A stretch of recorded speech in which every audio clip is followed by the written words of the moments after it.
لبیک اللہم لبیک، اے اللہ میں حاضر ہوں۔ حج کے رکن اعظم وقوف عرفہ کے لیے عازمین حج میدان عرفات میں جمع۔ حجاج کرام مسجد نمرہ میں خطبہ حج سنیں گے۔ شیخ ڈاکٹر یوسف بن محمد خطبہ حج کی سعادت حاصل کریں گے۔ عازمین نماز ظہر اور عصر کی نمازیں ایک وقت میں قصر سے پڑھیں گے۔ عصر اور مغرب کے درمیان وقوف ہوگا۔ غروبی آفتاب کے بعد حجاج کرام مزدلفہ روانہ ہو جائیں گے، جہاں مغرب اور عشاء کی نمازیں ایک ساتھ ادا کی جائیں گی۔ رات کھلے آسمان تلے قیام کریں گے۔ حجاج کرام جمرات میں شیطان کو کنکریاں مارنے اور قربانی کے بعد سر منڈوا کر احرام کھول دیں گے۔ اور ابھی کھیل کے میدان سے اہم خبر ہے، آئی سی سی نے کرکٹ ورلڈ کپ کے آفیشیل شیڈیول کا اعلان کر دیا ہے۔ 15 اکتوبر کو پاکستان بھارت کا مقابلہ احمد آباد میں ہوگا۔ پہلا میچ دفاعی چیمپئن انگلینڈ اور نیوزی لینڈ کے درمیان احمد آباد میں کھیلا جائے گا۔ پاکستان کا پہلا میچ 6 اکتوبر کو کوالیفائر 1 کے خلاف حیدرآباد دکن میں کھیلا جائے گا۔ پاکستان دوسرا میچ 12 اکتوبر کو کوالیفائر 2 کے خلاف حیدرآباد دکن میں ہی کھیلے گا۔ میگا ایونٹ کا فائنل احمد آباد میں کھیلا جائے گا۔ آگے بڑھیں، آپ کو بتائیں کہ فوجی عدالتوں میں سیویلینز کے ٹرائل کے خلاف کیس کی سماعت جاری۔ چیف جسٹس کی سربراہی میں 6 رکنی لارجر بینچ سماعت کر رہا ہے۔ چیف جسٹس عمر عطا بندیال نے ریمارکس دیے کہ دلچسپ بات ہے کہ آفیشل سیکرٹ ایکٹ ہمارے پاس دستیاب نہیں۔ ایکٹ کی عدم دستیابی کے باعث ہوا میں باتیں ہو رہی ہیں۔ ہمیں خوشی ہے کہ سپریم کورٹ بار کی جانب سے بھی درخواست آئی ہے۔ مزید کہا گیا کہ جسٹس اعجاز الاحسن نے کہا، ہم ماضی میں سویلینز کے خلاف فوجی عدالتوں میں ٹرائل کی مثالوں کو نظر انداز نہیں کر سکتے۔ ماضی کی ایسی مثالوں کے الگ الگ حقائق اور الگ وجوہات تھیں۔ جسٹس یحییٰ آفریدی نے اٹارنی جنرل سے استفسار کیا کہ ملٹری کورٹس بھیجے گئے ملزمان پر سیکشن 2D1 لگائی گئی ہے یا 2D2۔ کل کے بعد اس معاملے کی وضاحت ضروری ہو گئی ہے۔ اٹارنی جنرل نے بتایا کہ ابھی جو کارروائی چل رہی ہے وہ آفیشل سیکرٹ ایکٹ کے تحت ہے۔ اس بارے میں مزید ڈیٹیلز سید فیصل علی سے ہم لیں گے۔ سید فیصل، اپڈیٹ کیجیے گا، مزید کیا ریمارکس سامنے آ رہے ہیں؟ جی بالکل، سپریم کورٹ میں سویلین کے ملٹری کورٹس میں ٹرائل کے حوالے سے دائر درخواست پر سماعت اس وقت جاری ہے۔ وقفے سے پہلے تک تحریک انصاف کے جو وکیل ہیں انہوں نے بھی دلائل دیے اور پاکستان بار ایسوسی ایشن کے صدر جو ہیں انہوں نے بھی کچھ گفتگو کی۔ اس وقت اٹارنی جنرل آف پاکستان جو ہیں وہ بھی دلائل دے رہے ہیں اور انہیں جب روسٹرم پر بلایا گیا جسٹس یحییٰ آفریدی کی جانب سے تو جسٹس یحییٰ آفریدی جو انہوں نے استفسار کیا کہ ملٹری کورٹس بھیجے گئے ملزمان پر سیکشن 2D1 لگائی گئی ہے یا 2D2، جس پر جسٹس یحییٰ آفریدی نے مزید استفسار یہ کیا کہ کل کے بعد اسی معاملے کی وضاحت ضروری ہو گئی ہے۔ اٹارنی جنرل نے اس معاملے پر اپنی دلائل میں یہ بات سامنے رکھی کہ ابھی جو کارروائی چل رہی ہے وہ آفیشل سیکرٹ ایکٹ 2D1 کے تحت ہے۔ اس پر جسٹس عائشہ ملک جو ہیں انہوں نے جو اپنے ریمارکس ان کا کہنا تھا کہ FBLE اور ڈسٹرکٹ بار کیس کے فیصلے سویلین کا فورسز کے اندر تعلق سے متعلق کچھ ٹیسٹ اپلائی کرتا ہے۔ جسٹس عائشہ ملک نے یہ بھی آبزرویشن دی کہ کیسے تعین ہوگا ملزمان کا عام عدالتوں میں ٹرائل ہوگا یا ملٹری کورٹس میں۔ اس پر جسٹس اعجاز الاحسن جو ہیں انہوں نے اپنے ریمارکس میں کہا کہ ہم ماضی میں سویلین کے خلاف فوجی عدالتوں میں ٹرائل کی مثالوں کو نظر انداز نہیں کر سکتے۔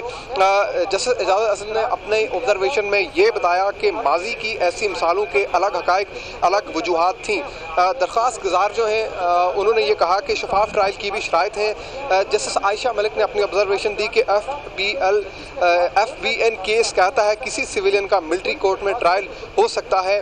یہ بھی آبزرویشن دی جسٹس عائشہ ملک نے کہ یہ کیس سویلین کے اندر تعلق کی بات کرتا ہے۔ آفیشل سیکرٹ ایکٹ کے مطابق یہ کون سا تعلق ہوگا جس پر ٹرائل ہوگا، جسٹس عائشہ ملک نے اپنی آبزرویشن دی، جس پر جو PTI کے وکیل ہیں عزیز بھنڈاری عزیر بھنڈاری انہوں نے کہا کہ جو کچھ بھی ہوگا وہ آئینی ترمیم سے ہی ہو سکتا ہے۔ ہم ہوا میں بات کر رہے ہیں 2D2 کے تحت کون سے جرائم آتے ہیں، اس پر معاونت کرنی ہے۔ یہ چیف ٹھیک ہے، فوجی عدالتوں میں سیویلینز کے ٹرائلز کے خلاف کیس کی سماعت جاری ہے۔ بہت شکریہ سعید فیصل، آپ ہمیں اپڈیٹ کر رہے تھے۔ ادھر سپریم جوڈیشل کونسل میں ججز کے خلاف کارروائی کی درخواست خارج کر دی گئی ہے۔ جسٹس اعجاز الاحسن کی سربراہی میں قائم 2 رکنی بینچ نے محفوظ فیصلہ سنا دیا۔ درخواست گزار نے سپریم جوڈیشل کونسل میں ججز کے خلاف شکایت آنے پر کارروائی کی استدعا کی تھی۔ آپ کو اپڈیٹ کر رہے ہیں، سپریم جوڈیشل کونسل میں ججز کے خلاف کارروائی کی درخواست خارج۔ جسٹس اعجاز الاحسن کی سربراہی میں قائم 2 رکنی بینچ نے محفوظ فیصلہ سنا دیا ہے۔ مزید جانیں گے سید بلوچ سے، محمد اویس سے مزید ڈیٹیلز لیں گے۔ اویس بتائیے گا، محفوظ فیصلہ سنا دیا گیا ہے، کیا کہا گیا فیصلے میں؟ جی بالکل، سپریم جوڈیشل کونسل میں ججز کے خلاف کارروائی کے معاملے پر سپریم کورٹ نے جوڈیشل کونسل کو ہدایت جاری کرنے کے لیے درخواست جو دائر کی گئی تھی، وہ جو درخواست تھی وہ خارج کر دی ہے۔ جسٹس منیب اختر نے محفوظ جزا فیصلہ سنایا، جبکہ جسٹس منیب اختر اور جسٹس اعجاز الاحسن جو 2 رکنی بینچ تھا جس میں جسٹس اعجاز الاحسن نے سربراہی کی تھی اس بینچ کی اور فیصلہ محفوظ کیا تھا، تمام تر دلائل مکمل ہونے کے بعد درخواست گزار نے سپریم جوڈیشل کونسل میں ججز کے خلاف شکایات آنے پر فوری کارروائی شروع کرنے کے احکامات کی ابتدا کر رکھی تھی۔ سپریم کورٹ نے درخواست کے قابل سماعت ہونے کے حوالے سے 13 جون کو فیصلہ محفوظ کیا تھا اور اب جسٹس منیب اختر نے مختصر فیصلہ جو پڑھ کر سنایا ہے اس میں سپریم کورٹ نے جوڈیشل کونسل کو ہدایت جاری کرنے کے لیے دائر درخواست جو تھی اس کو خارج کر دیا ہے، اس کو ناقابل سماعت قرار دے دیا ہے۔ جی ٹھیک ہے، بہت شکریہ اویس آپ کا۔ اور ناظرین، 9 مئی کو سیکیورٹی میں کوتاہی پر فوج میں خود احتسابی کا عمل مکمل۔ ترجمان پاک فوج کے مطابق 1 لیفٹیننٹ جنرل سمیت 3 افسران کو نوکری سے فارغ کر دیا گیا۔ 3 میجر جنرل اور 7 بریگیڈیئرز کے خلاف سخت تعدیبی کارروائی کی گئی ہے۔ 1 ریٹائرڈ 4 سٹار جنرل کی نواسی، 1 ریٹائرڈ 4 سٹار جنرل کے داماد، 1 ریٹائرڈ 3 سٹار جنرل کی بیگم، 1 ریٹائرڈ 2 سٹار کی بیگم اور داماد گرفت میں ہیں۔ میجر جنرل احمد شریف کا کہنا تھا کہ یہ پروپیگنڈا کرنا کہ سانحہ فوج یا ایجنسیز نے خود کرایا ہے، اس سے زیادہ شرمناک اور افسوسناک بات نہیں ہو سکتی۔ یہ بات زہریلی سوچ کی عکاس ہے۔ فوجی عدالتوں میں 102 شرپسندوں کا ٹرائل کر رہے ہیں اور یہ جاری رہے گا، پاک فوج کا اعلان۔ D G I S P R کہتے ہیں کہ ان ملزموں کے خلاف ثبوت اور قانون کی بنیاد پر کیس فوجی عدالتوں میں منتقل کیے گئے۔ ملزموں کو مکمل قانونی حقوق سمیت سول وکلا تک رسائی کا حق دیا ہے۔ ویلکم بیک ناظرین، ابھی آپ کو بتائیں کہ پنجاب حکومت سرکاری ملازمین کے ساتھ ہاتھ کر گئی۔ وفاقی حکومت نے تنخواہوں میں 35% اضافہ کیا۔ سندھ، بلوچستان اور خیبر پختونخوا نے بھی 35% تنخواہیں بڑھائیں۔ وفاق اور تینوں صوبوں نے کرنٹ بیسک سیلری پر تنخواہ بڑھائی۔ پنجاب نے 5% کم یعنی 30% سیلری بڑھائی، وہ بھی ابتدائی بیسک پر۔ پنجاب حکومت نے ریٹائرڈ ملازمین کی پینشن میں بھی صرف 5% ہی اضافہ کیا ہے۔ تمام شعبوں کے سرکاری ملازمین کم اضافے کے خلاف سراپا احتجاج ہیں۔ اس بارے میں رپورٹ کر رہے ہیں اشرف مہتاب۔ وفاقی وزیر خزانہ اسحاق ڈار نے بجٹ 2023-24 میں سرکاری ملازمین میں اسکیل 1 سے 16 تک کے ملازمین کی تنخواہ میں 35%، جبکہ گریڈ 16 سے 22 کے ملازمین کی تنخواہ میں 30% اضافے کا اعلان کر دیا، جس سے ملازمین اور پینشنر میں خوشی کی لہر دوڑ گئی۔ وفاق کے اعلان کے بعد سندھ، KPK اور بلوچستان نے اپنے سرکاری ملازمین کی تنخواہ اور پینشن میں وفاق کے اعلان کے مطابق اضافہ کر دیا، جس سے مہنگائی کے ستائے ہوئے ان صوبوں کے ملازمین نے سکھ کا سانس لیا۔ پنجاب اس وقت تمام صوبوں سے بڑا اور وسائل کے اعتبار سے بھی بہتر صوبہ ہے، مگر پنجاب کی نگران حکومت نے اپنے 10.5 لاکھ ملازمین میں سے اسکیل 1 سے 16 تک کے ملازمین کی تنخواہ میں 35 کی بجائے 30% اضافہ کیا، جبکہ 5 لاکھ سے زائد بزرگ پینشنر کی پینشن میں صرف 5% اضافہ کیا، جس سے ملازمین اور پینشنر میں غصے کی لہر دوڑ گئی۔ پنجاب کے 13 لاکھ سے زائد ملازمین اور پینشنر پہلے ہی سندھ، بلوچستان اور KPK کے ملازمین اور پینشنر سے کم ریلیف لے رہے ہیں، جس کی وجہ سے گزشتہ 1 ہفتے سے وہ سراپا احتجاج بنے ہوئے ہیں تاکہ ان کی تنخواہ میں 35 اور پینشن میں 17.5% اضافہ ہو جائے، مگر ابھی تک کامیابی نے ان کے قدم نہیں چومے۔ پینشنرز ایسوسی ایشن کے عہدیداروں نے تنخواہوں میں کم اضافے کو مسترد کر دیا ہے۔ پینشنرز ایسوسی ایشن کے سرپرستی اعلیٰ سراج الدین ثاقب کہتے ہیں پنجاب حکومت نے ملازمین کے ساتھ ناانصافی کی ہے، پینشن میں 5% اضافہ مذاق ہے۔ صدر PRTC پینشنرز ایسوسی ایشن جان محمد کاشف کہتے ہیں پنجاب حکومت نے وفاق کے الٹ کیا ہے۔ عید کے بعد بھرپور احتجاج اور دھرنا دینے کا انہوں نے اعلان بھی کر دیا، جبکہ پروفیسر خالد پراچا کہتے ہیں نگران حکومت نے سرکاری ملازمین کے حق پر ڈاکہ ڈالا ہے۔ کھلی زیادتی ہے، ناانصافی ہے، اپنے اختیارات سے تجاوز ہے، اس لیے کہ یہ نگران حکومت ہے، فیصلے کرنے اختیار ان کو نہیں ہے۔ جو وفاق نے کیا ہے ان کا فرض بنتا تھا کہ یہ بھی اسی کو اڈاپٹ کرتے۔ ایسے تو مہنگائی اس سے بھی کہیں زیادہ بڑھی ہے، لیکن یہ 5% یہ تو مذاق ہے۔ اب PRTC جیسا ادارہ جو ہے پنجاب روڈ ٹرانسپورٹ کارپوریشن کے جو پینشنر ہے وہ تو 12,000 پینشن لیتا ہے، 15,000 پینشن لیتا ہے، 5% اضافہ اس کا کتنا ہوگا؟ انہوں نے ہر معاملے میں پنجاب کے جو ملازمین ہیں ان کے ساتھ زیادتی کی ہے، پینشنرز کے ساتھ کی ہے، بیواؤں کے ساتھ زیادتی کی ہے۔ اگر ہم نے 5% اضافہ کیا تو اس کا مطلب ہے آپ نے لوگوں کو یعنی ایک قوت خرید سے محروم کر دیا اور انہیں پاورٹی کی طرف، قسم پرسی کی طرف دھکیل دیا، اور ایک ایسی ریاست میں کیا گیا ہے جس میں ریاست ECG، دوائی، کسی طرح کی میڈی کیئر، کوئی ادنا سے ادنا ٹیسٹ بھی ہمارا ہسپتال میں کرانا ممکن نہیں ہے۔ لہذا ہم اس کو مطلب ہے نا ایک ظلم اور زیادتی سے تعبیر کرتے ہیں اور حکومت سے گزارش کرتے ہیں کہ وہ اس ظلم اور زیادتی سے باز آ جائے۔ جو سب سے زیادہ کمانے والا صوبہ ہے اس کے وزیر اعلیٰ نے اس کے نام نہاد جو معیشت دان ہیں انہوں نے جو ہندسوں کی جگلری کر کے ان کو ایک خوفناک تصویر دکھائی ہے، انہوں نے ایٹ دیئر اون، جبکہ ان کا وہ دائرہ اختیار ہی نہیں ہے، وہ خود ہی 17.5% سے اس کو کٹ لگا کے 5% پہ لے آئے ہیں۔ یہ بالکل نہ صرف یہ کہ آئین کی خلاف ورزی ہے، آئین کے آرٹیکل 25 جو کہتا ہے کہ discrimination between the citizens will never be allowed, اس کے باوجود انہوں نے یہ ڈسکریمنیشن کی، امتیاز برتا، تو ہم اس کی شدید مذمت کرتے ہیں۔ بہت زوردار قسم کا دھرنا دیں گے کیونکہ دھرنے کی ہی زبان سمجھنے والے لوگ ہم پر مسلط ہیں۔ ہمیں بالکل ہمارے حق سے محروم کرنے کی یہ جو کوشش ہے قطعی طور پہ قابل قبول نہیں ہے اور اس پہ شدید احتجاج جاری رکھیں۔ پنجاب سرکاری ملازمین تنخواہوں میں کم اضافے کے خلاف پھٹ پڑے۔ ملازمین کا کہنا ہے کہ تنخواہوں میں اضافہ کرنٹ بیسک پر کیا جائے۔ نگران پنجاب حکومت کی ناانصافی برداشت نہیں کریں گے۔ پنجاب گورنمنٹ کے جو ملازمین ہیں ان کے ساتھ انتہائی زیادتی ہے، کیونکہ وفاق نے 35% دیا ہے 1 سے 16 تک اور 17 سے 22 تک 30% دیا ہے، لیکن پنجاب نے ہمارے ساتھ زیادتی کی ہے کہ ہمیں 30% دے رہے ہیں اور سننے میں یہ بھی آیا ہے کہ ہمیں انیشل بیسک پے پہ دے رہے ہیں۔ انیشل پے تو کچھ بھی نہیں ہے، کلاس 4 کے ملازم کی کیا پے بڑھے گی؟ 1000 1200 1500، کیونکہ ان کی بیسک پہ انیشل ہے ہی اتنی، تو کیا اضافہ کیا؟ کچھ بھی نہیں، اور مہنگائی کہاں سے کہاں تک پہنچ چکی ہے۔ مہنگائی تو کنٹرول کی نہیں انہوں نے، لیکن LPR جو ہمارے مراد جو ہمیں مل رہی تھی وہ بھی انہوں نے چھین لیا۔ ہمارا مطالبہ ان سے یہی ہے وزیر اعلیٰ صاحب سے، خدارا ہمارے اوپر رحم کیا جائے، ہمارے اوپر رحم کیا جائے۔ ہم بھی آپ کے ووٹر ہیں، سپورٹر ہیں، ہم بھی اسی ملک میں رہتے ہیں، پنجاب میں ہی رہتے ہیں، پاکستان ہمارا ہی ہے، تو مہربانی کر کے ہمیں بھی وہی مراد دے دی۔ زندگی میں کبھی ایسا نہیں ہوا کہ پینشنر کو 5% پینشن دے رہے ہیں آپ، اور جو 80 سال سے اوپر والے ہیں ان کو 20% دے رہے ہیں۔ وہ چند ہوں گے نا، 10 20 50 100 ہوں گے، اس لیے ان کو اتنا کر دیا۔ اور جو جنہوں نے بیچاروں نے اپنی زندگی گزار دی اپنے اپنے محکموں میں، 30 40 سال نوکریاں سرو کر کے اپنی جوانی دے کے ساری چلے گئے، اور ان کو آپ 5% دے رہے ہیں، تو وہ اس سے تو بہتر تھا کہ آپ معذرت کر لیتے، ملازمین سے معذرت کر لیتے کہ وہ ہمارے پاس فنڈ نہیں ہے۔ ہمارے پاس فنڈ صرف ہیں کن کے لیے؟ افسر شاہی کے لیے، ان کے یاشیوں کے لیے، ان کی گاڑیوں کے پیٹرول کے لیے، ان کی لگژری گاڑیوں کے لیے۔ 20 سال میری سروس ہو گئی ہے، ٹھیک ہے نا، تو جو 20 سال میں میری انکریمنٹس لگی ہیں اور اب میں موجودہ بیسک پے پر پہنچا ہوں، ٹھیک ہے، جہاں سے اسٹیج شروع ہوتی ہے اسکیل کی وہ انیشل ہے، وہاں سے انہوں نے دینی ہے ہمیں بیسک پے، تو یہ ظاہر ہے بہت زیادہ۔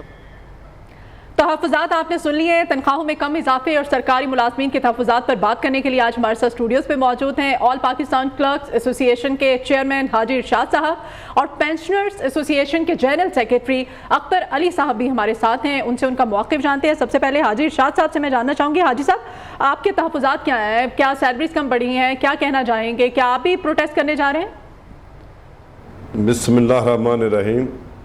میں سب سے پہلے آپ کا شکریہ ادا کرتا ہوں نیو ٹی وی چینل لاہورنگ کا، جی، کہ آپ نے سرکاری ملازمین جو اس معاشرہ میں بری طرح پسا ہوا اور مہنگائی کی دلدل میں پھنسا ہوا طبقہ ہے، ان کی آواز بنے۔ بات یہ ہے کہ پاکستان اسلامی جمہوریہ پاکستان ہے، اسلامی ملک ہونے کے ناطے ادھر مساوات کا قیام جو ہے وہ از حد ضروری ہے۔ ہم عرصے سے کہتے چلے آ رہے ہیں، مطالبہ کرتے چلے آ رہے ہیں ذمہ داران سے کہ خدارا جب پاکستان بنا تھا، انگریزوں کے تسلط سے آزادی ہوئی تو نیشنل پے اسکیل تھے، ان نیشنل پے اسکیلز کو کیوں ختم کیا گیا؟ آج عدلیہ نے وفاقی بجٹ 2023 پیش ہونے سے پہلے 300% اپنے ملازمین کی تنخواہوں میں مزید اضافہ کر لیا۔ جو پہلے سے انہیں مراد مل رہی تھی، تنخواہ مل رہی تھی، وہ پہلے ہی ہمارے سے ڈبل تھی۔ اب 300% اضافے سے ثابت کر دیا کہ 300% مہنگائی کے اعتبار سے اس ایک سال میں اضافہ جو ہے وہ جسٹیفائی کرتا ہے۔ جب سپریم کورٹ آف پاکستان یا اپنا ہائی کورٹ آف لاہور جو ہے وہ 300% تنخواہ میں اضافہ اپنے ملازمین کو بجٹ 2023 کے حوالے سے دے رہی ہے، تو اٹ مینس کہ یہ جسٹیفائڈ ہو گیا کہ مہنگائی جو ہے 2022 میں اس قدر ہوئی کہ 2022 سے 23 کے بجٹ پیش کرنے تک کہ 300% اضافہ بنتا ہے۔ ہم نے بھی 300% اضافہ مطالبہ کیا اور آج بھی مطالبہ کرتے ہیں کہ جس قدر مہنگائی ہو چکی ہے 300% تنخواہ میں اضافہ اور پینشن میں اضافہ جو ہے وہ ہونا چاہیے تھا، لیکن ایسا نہیں کیا گیا۔ وفاقی حکومت نے جب بجٹ پیش کیا تو 17.5% پینشن میں اضافہ اور گریڈ 1 تا 16 جو ہے وہ 35% تنخواہ میں اضافہ اور 17 اینڈ ابو جو ہے وہ 30% انکریز دی۔ موقف ہم تک پہنچ گیا ہے۔ اب پینشنرز میرا موقف یہ ہے سرکاری ملازمین کے سینٹرل پریزیڈنٹ ایپکا پاکستان کی حیثیت سے اور صوبائی صدر ایپکا پنجاب کی حیثیت سے کہ خدا رہا یہ پنجاب گورنمنٹ جو کیئر ٹیکر گورنمنٹ ہے یہ اپنے فیصلے کو فی الفور واپس لے۔ ایل پی آر میں کی گئی ترامیم جو ہیں وہ ان کو فی الفور وِدڈرا کیا جائے۔ یہ پورے پاکستان میں نہ وفاق میں نہ کسی صوبے میں بھی ایل پی آر میں امینڈمنٹ نہیں کی گئی، یہ ظالمانہ امینڈمنٹ واپس لی جائیں اور تنخواہ اور پینشن میں اضافہ وفاق کی طرح اور دیگر صوبوں کی طرح رننگ کے اوپر اور 35% میں بات کر لیتے ہیں۔ آپ کا موقف پہنچ گیا حاجی صاحب۔ پینشنر ایسوسی ایشن کے جنرل سیکرٹری اختر علی صاحب بھی ہمارے ساتھ ہیں، ان سے جانتے ہیں۔ اختر علی صاحب آپ کیا کہنا چاہتے ہیں؟ پینشنرز جو ہیں ان کے ساتھ، ان کے بیواؤں کے ساتھ آپ کا موقف ہے کہ زیادتی ہو رہی ہے، عید کے بعد آپ نے احتجاج کی کال بھی دے دی ہے۔ جی السلام علیکم۔ جی وعلیکم السلام۔ پینشنز تو پہلے ہی پینشن کم لے رہے ہیں اور اس پہ 5% اضافہ کچھ بھی نہیں ہے، وہ 1200 روپے بنتی ہے ساری پینشن میں اضافہ۔ اس عمر کے اس حصے میں زیادہ لوگوں کو مختلف ادویات کی ضرورت ہوتی ہے، ان کی ادویات کی قیمتوں میں بھی 30 سے 35-40% تک اضافہ ہو چکا ہے۔ ان کے لیے اپنی فیملی کو سنبھالنا، ان کے لیے ادویات کا انتظام کرنا اور دوسری ضروریات زندگی کی پوری کرنا مشکل ہو چکا ہے، اور یہ اضافہ جو 5% ہے یہ تو بالکل ہی ناقابل قبول ہے۔ اس کو وفاقی گورنمنٹ کے برابر کرنا چاہیے تاکہ ریٹائر ملازمین بھی اپنی ضروریات کو پورا کر سکیں۔ صحیح۔ اچھا اختر صاحب یہ بھی بتائیے گا کہ آگے آپ کا موقف کیا ہوگا؟ کیا دھرنا دیں گے آپ بھی؟ جی بالکل، آج بھی میرا خیال ایسوسیشن کا پریس کلب پہ نا دھرنا ہے 2 بجے کے قریب۔ تمام صوبائی جو پینشنرز ہیں نا وہ اپنے اپنے علاقوں میں احتجاج کر رہے ہیں، تو مین احتجاج لاہور پریس کلب کے باہر آج 2 بجے ہے۔ صحیح، ٹھیک ہے، مین احتجاج جو ہے وہ پریس کلب لاہور کے باہر ہوگا۔ آپ کی طرف بڑھوں گا میں حاجی ارشاد صاحب، یہ بھی بتائیے گا کہ جیسے کہ تنخواہوں میں کہا جا رہا ہے کہ بیسک جو سیلری ہے اس پر جو ہے وہ 5% اضافہ کیا گیا، تو کیا کہیں گے کہ ملازمین جو ہیں وہ پریشان ہیں اس حوالے سے، لاہ عمل کیا ہوگا آپ کا؟ جی اس کے اوپر ہم پہلے ہی سراپا احتجاج ہیں کہ اپنا پچھلے 8-10 سال سے پنجاب کے ملازمین کو دیگر صوبوں اور وفاق کے برعکس تنخواہ میں اضافہ جو ہے ہمیشہ کم دیا جاتا ہے۔ ایک طرف پنجاب اس کی ذمہ دار میں پنجاب کی بیوروکریسی اور حکمران دونوں کو ٹھہراؤں گا کہ جب 150% اضافہ بیوروکریسی نے خود لیا تو اس کو رننگ کے اوپر لیا، سیکریٹریٹ الاؤنس 50% لیا تو وہ بھی رننگ کے اوپر لیا، یوٹیلیٹی الاؤنس بھی یہ لے رہے ہیں، سرکاری رہائشیں بنگلے بھی ان کے پاس ہیں، تو یہ اپنے تنخواہوں میں اضافہ جو ڈسکریمنیٹری جب مراد لے رہے ہیں 300% اضافہ انہوں نے لیا ہوا ہے وہ رننگ کے اوپر ہے، جو وفاقی حکومت اور دیگر صوبے دیتے ہیں۔ ٹھیک ہے، آپ کا مطالبہ یہی ہے کہ دوسرے صوبوں کی نسبت پنجاب میں بھی اسی بیس پہ تنخواہیں جو ہیں ان میں اضافہ کیا جائے، اور پینشنرز کے حوالے سے بھی آپ کا موقف سامنے آ گیا۔ بہت شکریہ حاجی ارشاد صاحب ہمارے ساتھ تھے، اور اختر علی آپ کا بہت شکریہ۔ فیڈرل بورڈ آف ریونیو نے 7,000 ارب روپے کا ٹیکس اکٹھا کر لیا ہے۔ وزیر خزانہ اسحاق ڈار کا ٹیکس اہداف پورے ہونے پر اظہار تشکر، کہتے ہیں کہ انشاءاللہ 30 جون تک اس میں مزید اضافہ ہوگا۔ آپ کو اپڈیٹ کر رہے ہیں، فیڈرل بورڈ آف ریونیو نے 7,000 ارب روپے کا ٹیکس اکٹھا کر لیا ہے۔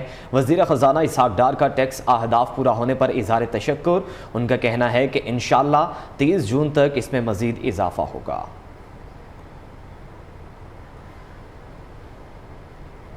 ادھر بھارت میں انسانی حقوق کی خلاف ورزیوں پر تحفظات کا معاملہ اٹھاتے رہیں گے۔ امریکی صدر جو بائیڈن نے بھی اپنی پریس کانفرنس میں اس مسئلے کو اٹھایا تھا۔